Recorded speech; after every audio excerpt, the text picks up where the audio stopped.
તો વાત કરીએ જૂનાગઢની તો જનસંઘના સમયથી રાજકારણમાં સક્રિય રહેલી અને પીઢ નેતા તરીકે ઓળખાતી હેમાબેન આચાર્યનું આજે નિધન થયું છે।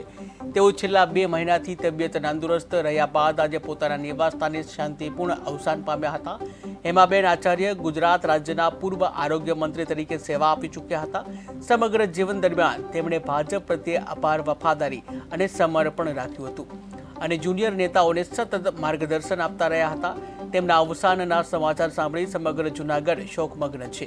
ત્યારે જલારામ સોસાયટી સ્થિત તેમના નિવાસસ્થાને આજે બપોરે 3 વાગે અંતિમ દર્શન માટે લોકોને હાજરી આપી શકે છે। ત્યારે સાંજે 4 વાગે ત્યાંથી તેમના અંતિમ યાત્રા નીકળવાની છે। આશા છે કે મોટી સંખ્યામાં લોકો તેમને અંતિમ વિદાય આપવા માટે ઉપસ્થિત રહેશે।